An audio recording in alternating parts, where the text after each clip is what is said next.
Welcome back to the Running Report, where we give you running news produced by and for the culture. And I know I haven't done like a monthly running report in a while, but it was the month of November, and you know that's like the best month for cross country. And it all came down to the last 2 weeks where a lot of things went down, bro. First, we had the NCAA Cross Country Championship on the men's and women's sides, where we had incredible races individually and on the team side. And then we found out that Farah is coming back in the 10K at the Tokyo 2020 Olympics after a stint in the marathon. And then lastly, we have our NXN Preview. All the NXR races are done, they're over with. And then this weekend, we're gonna have the NXN National Championship for high school. It's going crazy right now for cross country, and it's all coming to the end. And we're giving you all that news right here, right now on the Running Report. Let's get into it.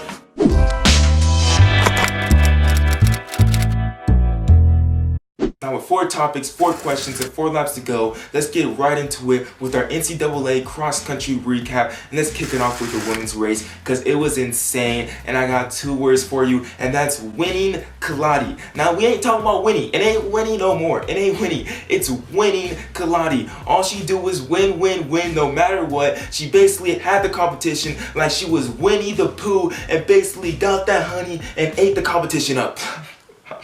Too many puns, but it don't matter. It's winning. She's winning, and that's all she does, bruh. Weini Kelati went off. She dominated the field. She basically took off with about 3K left in the race and did not look back once. Even though that margin of victory was only 10 seconds, it looked way more dominant than that. After that 3K, she really separated from the group. This year, she was just enough for Alicia Monson and Katie Izzo. But let's talk about the team's race real quick, because the team race was insane, especially on the women's side. We had the Arkansas women and the BYU women who were both looking for their first cross-country national championships. They came down to the wire, and the Arkansas women won 96-102 with the work of Katie Izzo and Taylor Warner with that 3-4 punch. I really think that 1-2 punch really did take them all the way to the end of that day, because after that, BYU's top 5 beat Arkansas's top 5, but it was basically that 1-2 punch that was really low down there that really brought them to the end of that day. And especially with Katie Izzo getting that 3rd place finish, people weren't expecting her to beat Taylor Warner. Last year she finished 82nd at NCAA's, and this year she finishes 3rd.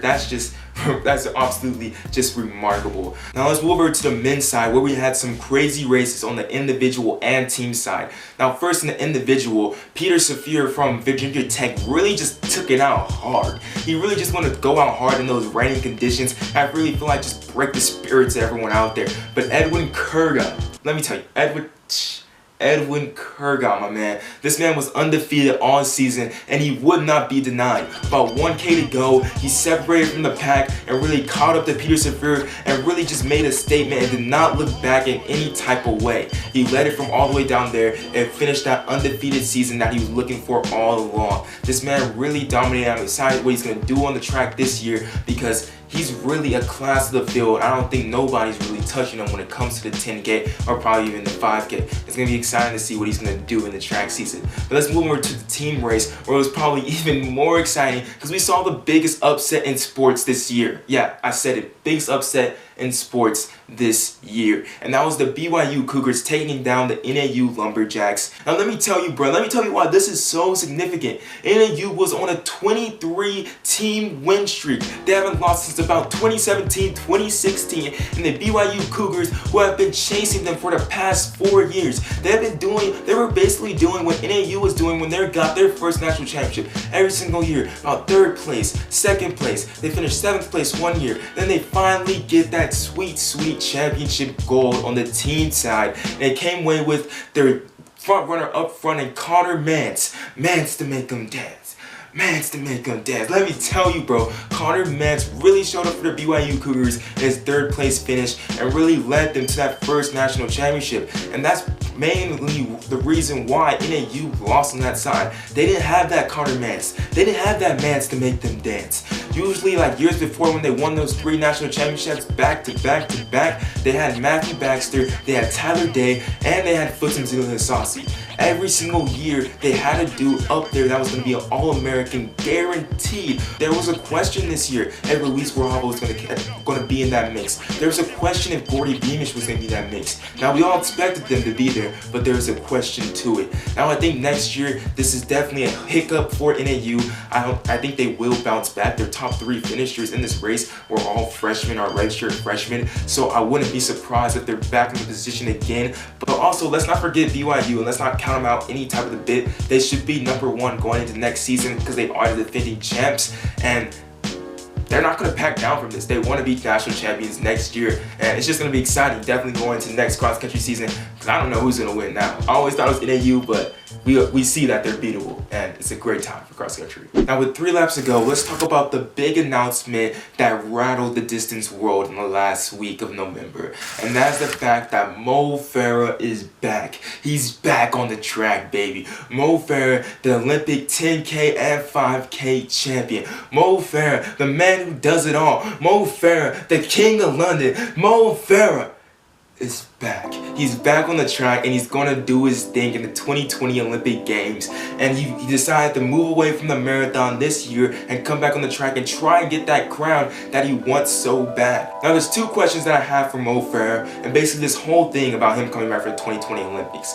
One, is Mo Farah gonna have the speed to hold up with these guys like Chilenga and Yomi Kajoka and Gerber Hewitt? Is he gonna have the speed to hold up with these guys? Because we know Farah has moved up in age, and also he's been running the marathon, bro. Kajoka got 2nd at the World Championships, bro, and this dude just broke the indoor mile world record. Like, these guys are fast, bro. So I don't know if he's gonna be able to outkick them in that last 100. Then the second question I have is, will these guys fear Mo Farah? Now, I don't think they will. In the previous years, every single time he stepped on the track, especially at the Olympics, especially at the World Championships, he was able to dictate the race from either in the back of the pack, the middle of the pack, and the front. Every single time, people were wondering, where's Farah at? Where he at? Where he gonna be? When is he gonna make his move? When is he gonna come to the front and really just start pushing the pace? Because we know he wasn't gonna push it all the way. But will these guys fear Farah? Will they let him dictate the race, or will he have to do the majority of the work to really get that win? Now, I don't know. I don't think Farah's gonna get this win in Tokyo 2020 Olympics. I feel like these guys are way too young. I feel like at the perfect time that he retired was the perfect time from the track, and I feel like these guys are just better developed. They're faster, they're stronger, and they're out there to go beat them. But that doesn't take away anything from Farah. Like, Farah, I would love for you to go out there and prove me wrong, but right now you're the dark horse. You're definitely not the favorite, and I think it's going to be exciting to see what he does at the Olympics, because Farah on the track again? You already know the 10K going up. It's going up for sure. Now, it's 2 laps to go. Let's talk about all the high school craziness that's been going on this past year in cross country with NXN happening this Saturday. Let's talk about the biggest players going into this. First off, let's talk about Katelyn Tuohy. Katelyn Tuohy, if you've been living under the rock the past 3 years, has been the back-to-back NXN champion as a sophomore and a junior. And her senior year, she's trying to cement her legacy and be the greatest cross-country runner of all time. Yeah, I said it. I feel like if Katelyn Tuohy is able to complete this and really go on the track and show the things that we know that she can do, I think it's fair to say she's the greatest cross-country runner of all time. Back-to-back NXN championships, like, who's better? Like, tell me in the comments if you think someone's better than Katelyn Tuohy. I'll wait. I'm really, like, I want to know who you think is better than Katelyn Tuohy. Let's move over to the boys' side real quick, where we have a much more wide open race, but the real question is, do we really? Because there were 2 guys that have really been dominating the high school scene, and especially one dude from California that has been on fire the whole entire season, and that is Nico Young. Back in September at the Woodbridge Cross Country Classic, he ran 13:39 in a 3-mile. Let me repeat that, bro. He ran 13:39 in a 3-mile cross-country course. Now we know how people are saying, like, this is basically like a grass track. I don't care, bro. The kid ran 13:39. He's nice. Like, come on, bro. He ran 13:39 in a cross-country course. And then let's back it up about 2 weeks ago at the CAF finals course. He broke 14 again. Come on, bro. He ran 13:50 38 and broke 14 again. This kid is beast. He has been #1 on the DieStat rankings since about September and has not looked back since then. But we cannot forget these other two guys that have been killing it all high school cross country season, and that is Josh Methner from Illinois, who ran a 13:58 at his state meet. 13:50. Another dude under 14. Are you serious? Josh Methner, slow down, bro. You're going too fast.